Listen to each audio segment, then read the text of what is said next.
Сайн байна уу? Өнөөдөр бид Роберт Кийосакийн дэргэжтэй Poor Dad номыг хураангуйлан яагаад ихэнх хүмүүс санхүүгийн эрх чөлөөнд хүрч чаддаггүй, мөн хэрхэн баян болох боломжтойг тайлбарлах болно. Энэ ном нь ядуу эцэг ба абаян эцэг хоёрын мөнгө хөрөнгө амьдралын философийг харьцуулсан сургаал юм.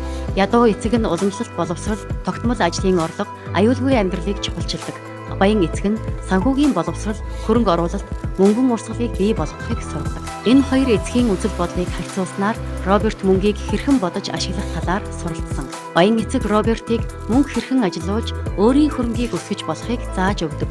Гол санаа мөнгө таны орлого биш, таны мэдлэгээр өсдөг. Бидэнд сургуулиас заадаг зүйлс нь сайн ажиллах, тогтмол орлого олохыг сургадаг. Гэхдээ мөнгөний урсгалыг удирдах арга заадаггүй. Жишээ: зарим хүн өндөр цалин авдагч өрөнд дарлуулж санхүүгийн эрх чөлөөгүй амьдардаг. Номын бас нэг чухал ойлголт актив vs пассив актив таны халаас руу мөнгө оруулдаг зүйл хөрөнгө оруулалт, бизнес, орлого олдог үл хөдлөх хөрөнгө. Пассив та мөнгө зарцуулдаг зүйл машин, том гэр, зээл. Баян хүмүүс актив бүтээж пассивыг багасгадаг. Ядуу хүмүүс ихэвчлэн пассив бүтээдэг.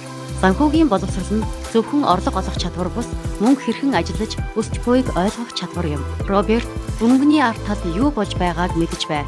Сургууль бидэнд энэ талаар заадаггүй тул ном, сургалт, хөрөнгө оруулалтын туршлага нь гол их сурвалж болдог. Ядуу эцгийн философи хөргөө нэмэгдүүлэхгүй, тогтмол ажилд найдах. Баян эцгийн философи өөрийн хөрөнгийг бүтээж мөнгөний урсгалыг бий болгох.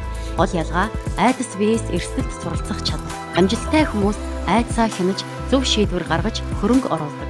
Роберт зөвлөж байна. Хөрөнгө оруулалт хийх жижигч болов, туршлага хуримтлуулах, бизнес санаа, өөрийн мөнгө олох урсгалыг бий болгох. Санхүүгийн боловсрол дэргэжлүүлэх ном, сургалт, зөвлөгөө.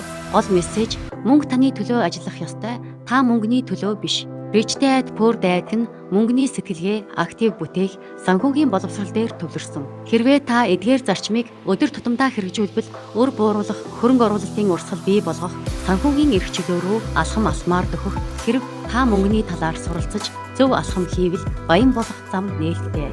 Хэрв танд энэ бичлэг таалагдсан бол лайк дарж суугт бүртгүүлээрэй.